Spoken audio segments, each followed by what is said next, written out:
ধরে আমার শুধু এখানেই বন্ধু ক্ষান্ত নয়, আমি আপনাদেরকে আরেকটু মজার জায়গায় নিয়ে যেতে চাই বন্ধু। আবু বকর সিদ্দিক রাদিয়াল্লাহু তাআলা আনহুকে হিজরতের রাস্তায় সাপে কামড় দিয়েছে, এটা সবাই জানেন। মোটামুটি সব ধরনের মানুষের এটা মুখস্থ।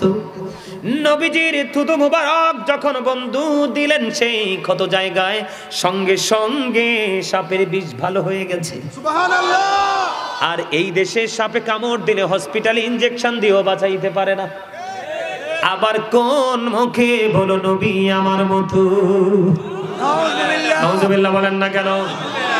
আমার মূল আলোচনায় যাইনি, আপনাদেরকে অ্যাক্টিভ করার জন্য হাদিস থেকে তথ্য দিচ্ছি।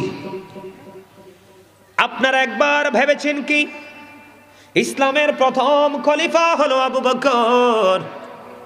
আমার নবীজি নিজে বলেছেন, আমি দুনিয়ায় আবু বকরকে এক হাতে ধরে, হযরত ওমরকে এক হাতে ধরে তিনি মসজিদের দিকে যাচ্ছেন আর ডেকে ডেকে বলছেন, নবীজি এই পৃথিবীর বুকে যেমনি আমি দুজনকে নিয়ে মসজিদে প্রবেশ করেছি, কাল হাসরের দিন আমি এই দুজনকে এমনি হাতে ধরে তাদেরকে নিয়ে জান্নাতে ঢুকবো। আবু বকরের পাওয়ার বেশি না বন্ধু, সাপের পাওয়ার বেশি। আবু বকরের পাওয়ার সাহাবীদের ঘোড়ার খুরার নিচের 3 আঙ্গুলের এক চিমটি মাটি যদি একটা পাল্লায় তুলে দেওয়া হয়, গাউসে পাক থেকে ধরে গোটা পৃথিবীর বুকে যত আল্লাহর ওলি পয়দা হবে সবাইকে যদি একটা পাল্লায় তুলে দেওয়া হয়, তাহলে বন্ধু ওই যে বলেছি সাহাবীদের ঘোড়ার খুরার নিচের 3 আঙ্গুলের এক চিমটি মাটির ওজনই ভারী হবে। সাহাবীদের মর্যাদা আছে না নাই? আল্লাহর হাবিব বলেছেন, ক্বালা মান সাব্বা নাবিয়া ফাকতুরুহু ওয়া মান সাব্বা সাহাবী ফাদরিবুহু। আমার নবী বলেছেন, নবীকে যারা গালি দিবে, নবীর ইজ্জতের চাদর ধরে যারা টান দেবে, তোমরা উম্মত আমি নবী অর্ডার করে গেলাম, তোমরা সঙ্গে সঙ্গে তাকে হত্যা করে ফেলো। আর এটা হাদিস শরীফ, আমি বানাইয়া বলছি না। আপনারা নবীর সাথে দুশমনি করে, নবীর আহলে বাইতের সাথে করে, নবীর পরিবারের সাথে করে, আপনারা কোন কি জাস্ট মিস্টেক। নাউজুবিল্লাহ। কিন্তু হে যে ঈমানকে যে ছিঁড়ে এনে আপনার পায়জামার পকেটে ঢুকাইছে, এটা তো বুঝেন নাই। কি ওমান সাব্বা সাহাবী ফাদরিবুহু, সাহাবায়ে কেরামকে যারা গালি দিবে, তাদের ইজ্জতের চাদর ধরে টান দিবে, আল্লাহর হাবিব বলেছেন তাদেরকে তোমরা বাইন্দা পিটাও। ঠিক। তাহলে এই হাদিস দ্বারা কি বোঝা যায়? দাম আছে না নাই? আছে। আরো জোরে আছে। তাদের সাথে কোনোদিনও, আরে নবী তো অনেক দূরে, সাহাবায়ে কেরামদের সাথে কোনো তুলনা করা যাবে না। দাদা কি একখানা ঠিক কইছি না? কি এই নবী তো অনেক দূরে, ঈমানি চক্ষু দ্বারা, অন্তরের চক্ষু দ্বারা নবীকে দেখেছেন, প্র্যাকটিক্যালি সশরীরে বিশ্বাস করেছেন, নবীর আদর্শকে অন্তরে লালন করে নিজের জীবনকে কন্টিনিউ প্রস্তুত রেখেছেন। আপনারা জানেন না, হিজরতের রজনীতে শুধু আমার নবী, আপনার নবী আবু বকরের ঘরের দরজায় যায় মাত্র একটা ডাক দিছে, রে বন্ধু। আবু বকর দরজা খুলে ফেললো, নবীজি পুরো অবাক হয়ে গেল। আরে আবু বকর, তুমি কি আজকে ঘুমাওনি গো?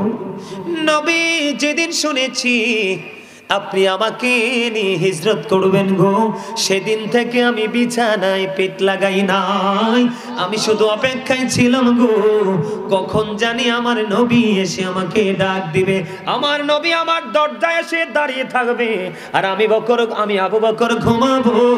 এটা কখনোই শোভনীয় নয়, এটার নাম হলো রাসূল প্রেম।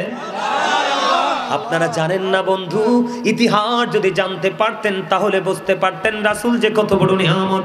একদিন আমার নবী বললেন আবু বকর ওমরকে দান করার জন্য যখন বললেন, ওমর মনে মনে চিন্তা করলেন, ইসলামের দ্বিতীয় খলিফা, জীবনে কোনোদিন আবু বকরকে হারাতে পারিনি, আজকে আমার কাছে দৌলত আছে, আমি আজকে আবু বকরকে হারাবো। দেখেন তাদের মধ্যে রাসূল প্রেমের কি কম্পিটিশন। সুবহানাল্লাহ, সুবহানাল্লাহ। এবার বন্ধু হযরত ওমর তার প্রেমের নিদর্শন নিয়ে নবীজির কাছে এসে হাজির হয়ে গেলেন। নবীজি ডাক দিয়ে বললেন, ওমর তুমি তোমার পরিবারের জন্য কি রেখে এসেছো? ওমর ডাক দিয়ে বলে, ইয়া রাসূলুল্লাহ, ইয়া হাবিবাল্লাহ, নবী গো, ও প্রাণের নবী, আমার যে সম্পদ এখান থেকে অর্ধেকটা নিয়ে এসেছি, আর অর্ধেকটা আমার ফ্যামিলি পরিবারের জন্য রেখে এসেছি। এবার নবীজি আবু বকরকে প্রশ্ন করলেন, আবু বকর তুমি কি রেখে এসেছো? ইয়া রাসূলুল্লাহ, আমার কাছে যা ছিল আমি সব নিয়ে এসেছি। তোমার ফ্যামিলি পরিবারের জন্য কি রেখে এসেছো? ইয়া রাসূলুল্লাহ, ইয়া হাবিবাল্লাহ, নবী গো, আমি আমার ফ্যামিলির জন্য আল্লাহ এবং আল্লাহর হাবিবকে রেখে এসেছি। সুবহানাল্লাহ। আপনারা নবীর প্রেমিক, সুন্নি দাবি করেন, কিভাবে প্রেম করতে হয় নবীকে এখনো জানেন না। বন্ধুরে আমার, আবু বকরের জীবনী নিয়ে যদি আলোচনা করি, আমার মনে হয় একটা মানুষ বন্ধু চোখের পানি না ফেলে থাকতে পারবে না। আবু বকর একটা ডাক দিয়ে বললেন, নবী গো, শুধু আমার সম্পত্তি নয় গো, আমি নিজেও নবী গো আপনার।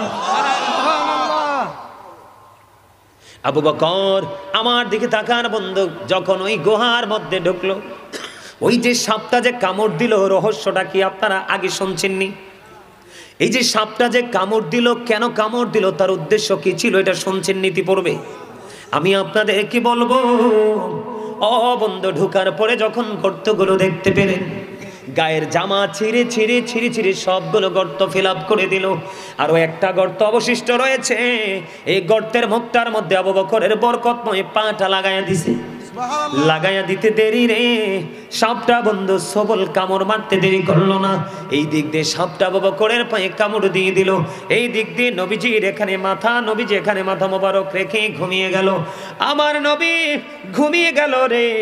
আবু বকর চিন্তা করতেছে, আমার নবী ঘুমায়, কেমন করে ডাক দিব। সাপের বিষে আবু বকরের শরীরটা কালো হয়ে যাচ্ছে, কম্পন আরম্ভ হয়ে যাচ্ছে।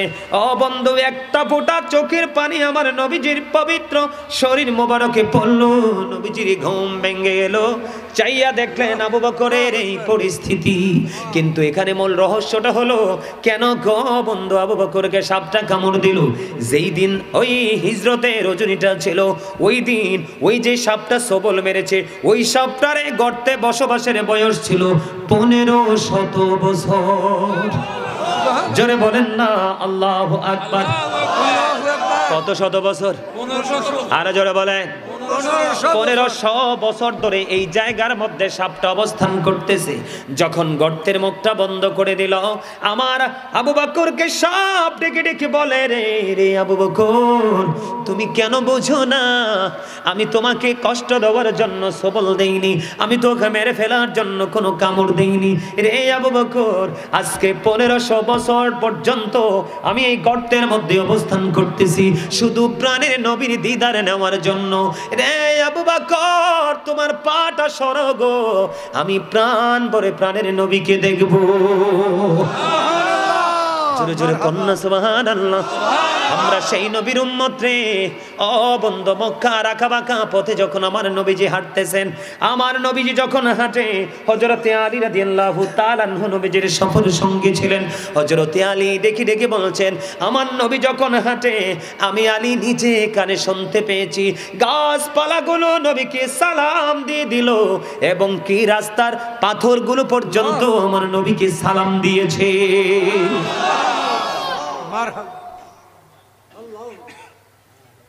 জোরে জোরে বলেন না সুবহানাল্লাহ। আরো জোরে। আপনারা অনেক আগে শুনেছেন একটা আলোচনা বন্ধু, হরিণীর বাচ্চা রেখে এসেছেন, ইহুদি তাকে ধরে নিয়ে এসেছেন, ঠিক কিনা বলেন? নবীজিকে ডাক দিয়ে বললেন, নবী গো, আপনি আমার জামিন হন। কি হন? আপনি আমার জামিন হন। আমি আমার দুটো বাচ্চা রেখে এসেছি গো নবী, আমার বাচ্চাগুলো দুধের জন্য কান্নাকাটি করছে গো নবী, আমাকে আটকে রেখেছে। আমাকে কি করেছে? আমাকে আটকে রেখেছে। আমি কথা দিলাম নবী গো, আমার দুটো বাচ্চাকে দুধ খাইয়ে আমি আবার এখানে এসে হাজির হব। আমি আপনি নবীকে আমি এই দায় মুক্ত করব। বন্ধু, এই দুনিয়ার নামাজ পড়নেওয়ালা, কোরআন পড়নেওয়ালা হাজী সাহেব পর্যন্ত নবী চিনতে পারে না। জঙ্গলের হরিণ নবী চিনেছে। ও বন্ধু, মাটির গর্তে থাকে সাপ, সাপ নবী চিনেছে রে বন্ধু। গাধা মুসলমানের জীবনে কোনো গুরুত্ব ভূমিকা পালন করে না। না। আমি যখন 2018 সালে যখন ভারতবর্ষ সফর করলাম, বন্ধু ভারতের দর্শনীয় স্থানগুলো দেখেছি, তখন ভারতে গিয়ে দেখলাম গাধার পিঠে মানুষ অনেক বেশি মাল বোঝাই করে এক জায়গা থেকে আরেক জায়গায় নিয়ে যায়। আমি আপনাদেরকে বন্ধু বুঝাইতে চাই, বন্ধু ইহুদি এসে দেখলেন নবীজি হরিণীর জায়গায়, আশ্চর্য হয়ে গেলেন। নবীজিকে মারার জন্য ইহুদি প্রস্তুত হয়ে গেল।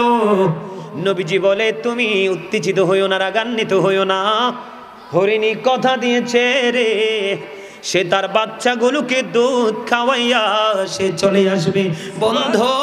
বন্ধুরে ইহুদি নবীর সাথে কথা কাটাকাটি করছে, এরই মধ্যে হরিণী তার বাচ্চা দুটোকে দুধ খাওয়াইয়া নবীজিকে জামিন করানোর জন্য ছুটে এসেছে।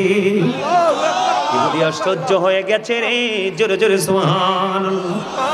এই দেশে কিন্তু মুনাফিক মার্কা মুসলমানের অভাব নাই, মুনাফিক মার্কা ইমাম সাহেবের অভাব নাই।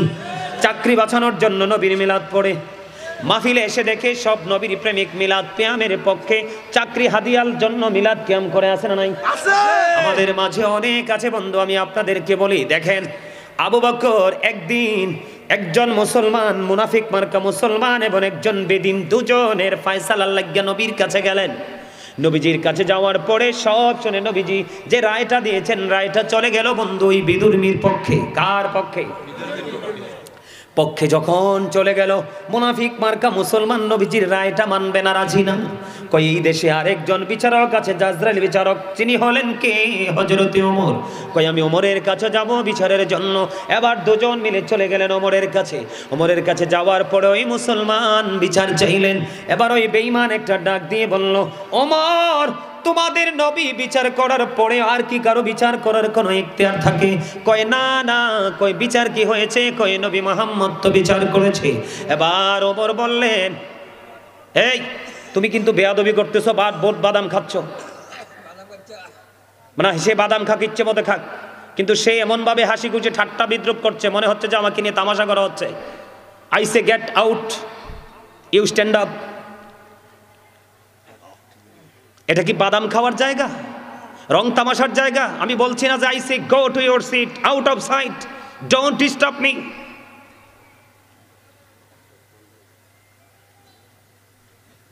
আমি কাউকে তোয়াক্কা করি না। এই দেশে বেয়াদবের অভাব নাই। মনে রাখবা, রাসূলের আলোচনা হচ্ছে আর তুমি তামাশা করছো, তুমি বেয়াদব। আমি কোরআন শরীফ খুলবো এখন। এই যে কোরআন শরীফ আমার হাতে, কোরআন শরীফের 29 পারা সূরা কলম, তুমি বাড়ি গিয়ে পড়বা। পড়তে না পারলে কোরআন আলেমকে নিয়ে পড়বা। কোরআন শরীফের 29 পারা সূরা কলমের মধ্যে আল্লাহ রাব্বুল আলামিন বলেছে, ওয়ালিদ বিন মুগিরা যখন নবীর সাথে বেয়াদবি করেছে, আল্লাহ রাব্বুল আলামিন নিজেই তাকে 10টা গালি দিয়েছে। এর মধ্যে 10 নম্বর গালির খবর পেয়েছি কোরআন শরীফের 29 পারায় সূরা কলমের মধ্যে আল্লাহ রাব্বুল আলামিন বলেছেন, উতুল্লিং বাদা যালিকা জানিম, with all that he is a bastard. আল্লাহ রাসূলকে বেয়াদবি, আল্লাহর হাবিবের সাথে বেয়াদবি করার কারণে আল্লাহ রাব্বুল আলামিন ওয়ালিদ বিন মুগিরাকে বলছে, তুই জারজ, তুই জারজ, তুই জারজ। তামাশা করতে জায়গা পাও না তোমরা? তোমরা রং তামাশা করতে, ডান্স দিতে, বাদাম খাইতে, চা খাইতে ইচ্ছে করে মাহফিলের প্যান্ডেলে আসলে 12 মাস কি করো? 360 রাত্রিতে কি করো?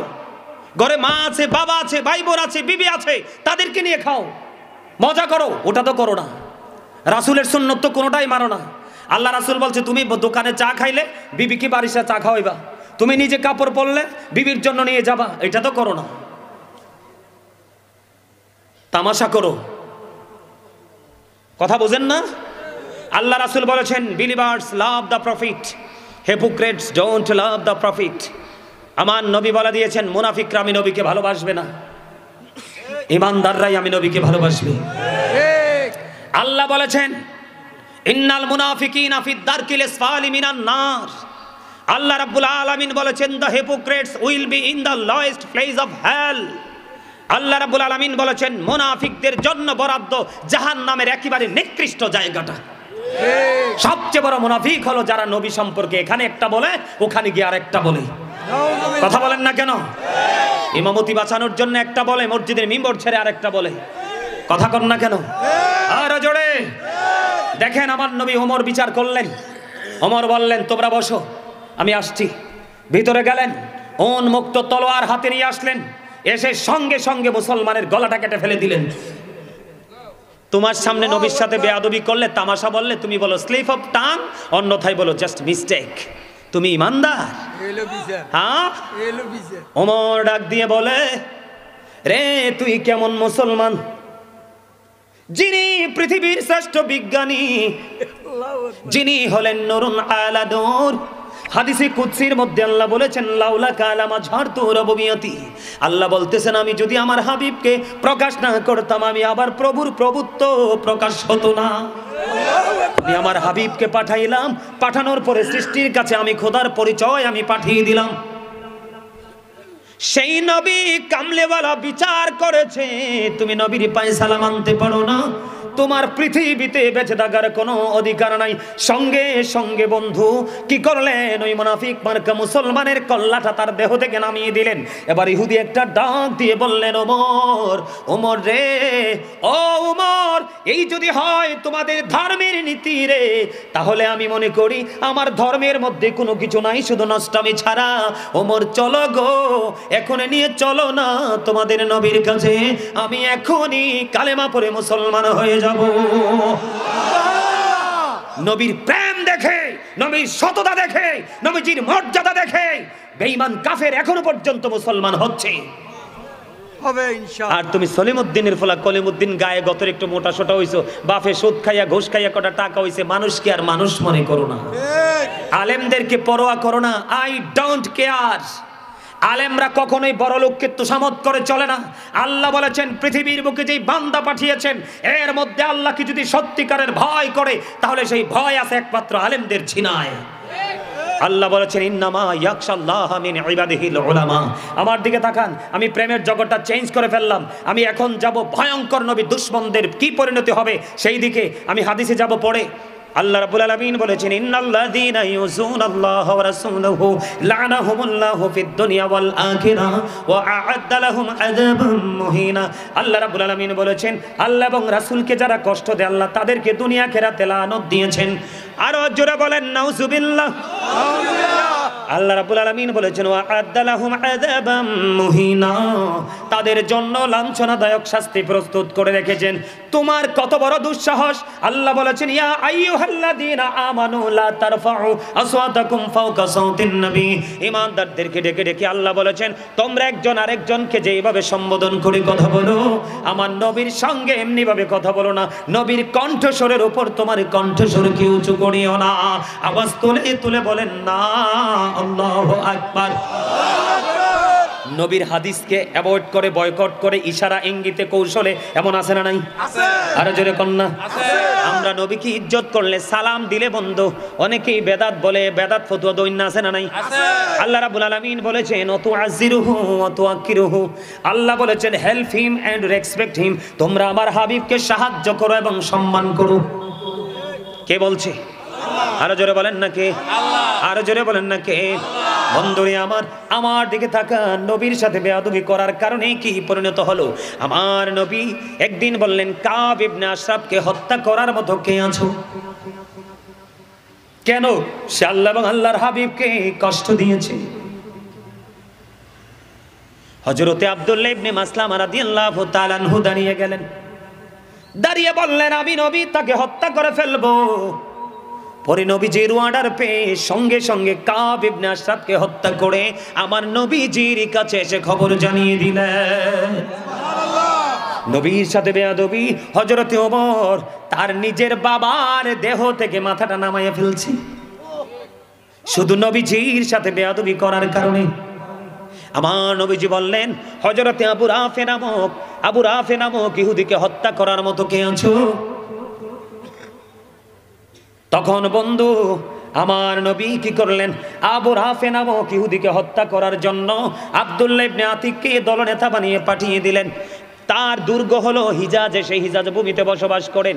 তখন নবীজি বললেন তাকে হত্যা করতে হবে, হত্যা করতে হবে। বলার পরে আব্দুল্লাহ ইবনে আতিক তার সেনাপতি নিয়ে, তার দল নিয়ে বন্ধু হিজাজ ভূমির দিকে রওনা হয়ে গেল। চলতে চলতে চলতে চলতে চলতে চলতে বন্ধু চলে গেল। সন্ধ্যা ডানা মেলে দিল, অন্ধকার আচ্ছন্ন হয়ে গেল পৃথিবীর পরিবেশ। তারপরেও তিনি খুঁজতে খুঁজতে চলে গেলেন আবু রাফে নামক ইহুদির বাড়িতে। যাওয়ার পরে আইডেন্টিফাই করলেন, দরজা দিয়ে প্রবেশ করলেন। যাওয়ার পরে দেখলেন উনি মানুষের মাঝে ঘুমন্ত অবস্থায়। এবার ঘুমন্ত মানে নিজের পরিবার। তখন তিনি আবু রাফে নামে ডাক দিলেন। তখন আবু রাফে নামক লোকটা উত্তর দিলেন, কে রে আমাকে ডেকেছে? তখন আব্দুল্লাহ ইবনে আতিক তিনি আইডেন্টিফাই করতে পারলেন যে এই লোকটাই হলো আবু রাফে নামক ইহুদি। সঙ্গে সঙ্গে বন্ধু আব্দুল্লাহ ইবনে আতিক তাকে হত্যা করে ফেললো। তাকে হত্যা করে সে নবীজির কাছে খবর জানিয়ে দেয়। জোরে জোরে বলেন আলহামদুলিল্লাহ। আপনারা জানেন তাব্বাত ইয়াদা একটা সূরা আছে, সূরা লাহাব আছে না নাই? আপনারা জানেন বেয়াদবি, আংশিক বেয়াদবি করলো কিন্তু আল্লাহ সহ্য করেন। আমার দিকে তাকান, যেহেতু ওয়াজ শোনার জন্য আমাকে নিয়ে আসছেন, একটু ওয়াজ শুনে যান বন্ধু। আমি আপনাদেরকে বলবো, আবু লাহাব নবী যখন দিন সম্পর্কে দাওয়াত দিচ্ছেন, নবীকে ধ্বংস করার জন্য, নবীকে নিশ্চিহ্ন করার জন্য, আমার দিকে তাকান, পাথর শুধু হাতে নিয়ে উঠাইছে, নিক্ষেপ করার সুযোগ আমার আল্লাহ দেয়নি।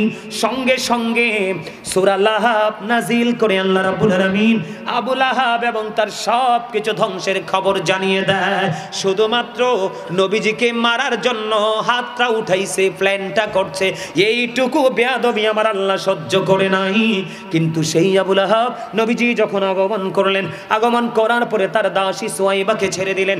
দাসী সুয়াইবাকে ছেড়ে দেওয়ার কারণে আমার আল্লাহ খুশি হইয়া তাকে প্রতি সোমবার কবর আযাব বন্ধের ঘোষণা দিয়ে দিলেন। সুবহানাল্লাহ, সুবহানাল্লাহ। কি বুঝতে পারলেন? আংশিক প্রেম। নবী আগমন, সেই খুশিতে সে কি করলো? তার দাসীকে চিরস্থায়ী অভিশপ্ত বলে ঘোষণা সূরা লাহাব প্রমাণ করে। সেই ব্যক্তির প্রতি সোমবারে কবর আযাব মাফ। আর আপনি আরে বাপরে বল্টুর ফোলা জল্টু মিলাদ পড়লে কোন বেদাত। মিলাদ শব্দের অর্থ জানেন? বেদাত যে বলেন, মিলাদ শব্দের অর্থ হচ্ছে জন্মদিন আপনার জিকির করবে। আল্লাহ বলেছেন ফাযকুরুনি আযকুরুকুম। আল্লাহ বলেছেন remember me then I will remember you. তোমরা আমাকে স্মরণ করো, আমি তোমাদেরকে স্মরণ করব। তার মানে আপনি আমি যদি আল্লাহর জিকির করি, আল্লাহ আপনার আমার জিকির করবে। আমরা আল্লাহকে মনে রাখলে আল্লাহ আপনাকে আমাকে মনে রাখবে। আল্লাহ যদি কোনো বান্দাকে মনে রাখে, তার বিপদ দুনিয়াও নাই, আখেরাতেও নাই। বুঝেন না কেন আপনারা? মাহফিলটাকে সারা রাত চলবে, কিছুক্ষণ পরে মাহফিলটা বন্ধ করে দিব। হয়তো আজকেরই মাহফিলটা হতে পারে আপনার পরকালে নাজাতের ফায়সালা উসিলা। জোরে জোরে বলেন না সুবহানাল্লাহ। দেখছেন নবীজি বলেছে রক্ত মোবারক ফেলে দাও, তিনি বললেন না ফেলবো না, খেতে থাকবো। আপনাকে যদি কোনো ইমাম সাহেব বলে নবীর দুশমন যে সুন্নাত পড়া লাগবে না, এখনকার মুসল্লিরা বলবে হুজুর কইছে সুন্নাত পড়বো না কারণ বাচ্চা গেছি। আপনাকে যদি কেউ বলে সুন্নাত পড়বেন না, পড়বে বন্ধ দিবেন? ওরে তো নবীজি বলছেন মালিক বিন সিনানকে রক্ত খেও না, ফেলে দাও। তিনি বলছে আল্লাহর ইজ্জতের কসম করে বলছি একটা ফোঁটা রক্ত জমিনে ফেলাবো না। নবীজি তার ভালোবাসাটাকে ট্রাই করলেন কত শক্ত। সাথে সাথে নবীজি গোটা পৃথিবীকে জানিয়ে দিলেন, তোমরা দুনিয়ায় যদি কোনো জান্নাতি মানুষ দেখতে চাও তাহলে মালিক বিন সিনানকে দেখে নাও। সুবহানাল্লাহ। আপনাকে যদি রমজান মাসে কোনো মৌলবী বলে, এটা আমরা কাঠমোল্লা বলি। কোরআন হাদিস, হাদিস শরীফের অসংখ্য হাদিস শরীফ আছে। হাদিস শরীফ দ্বারা প্রমাণ। তারাবির নামাজ কয় রাকাত? আপনারা কয় রাকাত পড়েন? আপনারা 20 রাকাতের পক্ষে কে কে আছেন হাত তুলে দেখান। নারে তাকবীর, আল্লাহু আকবার, নারে রিসালাত, ইয়া রাসূলুল্লাহ, হযরত মাওলানা সুলেমান কাদি আল কাদরি সাহেব জিন্দাবাদ, জিন্দাবাদ। আহলে সুন্নাত ওয়াল জামাত জিন্দাবাদ, জিন্দাবাদ। কুলতে আবদাই মাদ্রাসা জিন্দাবাদ, জিন্দাবাদ। আপনাবাসীর পক্ষ থেকে আল্লাহ শুভেচ্ছা। আরে আর টেনশন নাই, ফুল চলিয়েছে একা নাই, খুশি হয়ে গেছি কারণ আই ফুল দেখলে আর মাথা ঠান্ডা হয়ে যায়। সুবহানাল্লাহ কন্যা, আর জোরে, আর জোরে। ওগো নবীজি কেমন করে বলো তোমায় দেখি, ওগো নবীজি কেমন করে বলো তোমায় দেখি।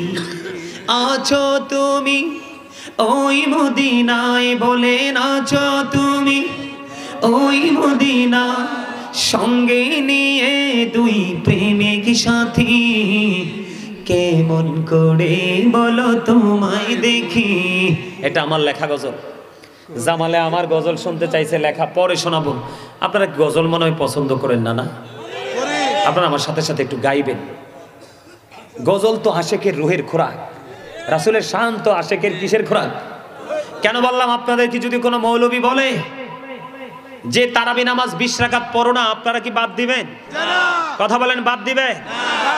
সুন্নাত নফল নামাজ পড়তে যদি নিষেধ করে, আপনারা কি বাদ দিবেন? আরো জোরে বলেন না কেন? বুঝে নিতে হবে, প্রেম দেখে বাছাই করা হবে সেই দিন। কি দেখে? আরে মেয়ে আমল তো পড়ে, আগে তো প্রেমের বাজার। কিসের বাজার? কবরে যাওয়ার পরে ইমান মানি তো ভালোবাসা, প্রেম। কি তখন না কেন? বুঝে নিতে হবে।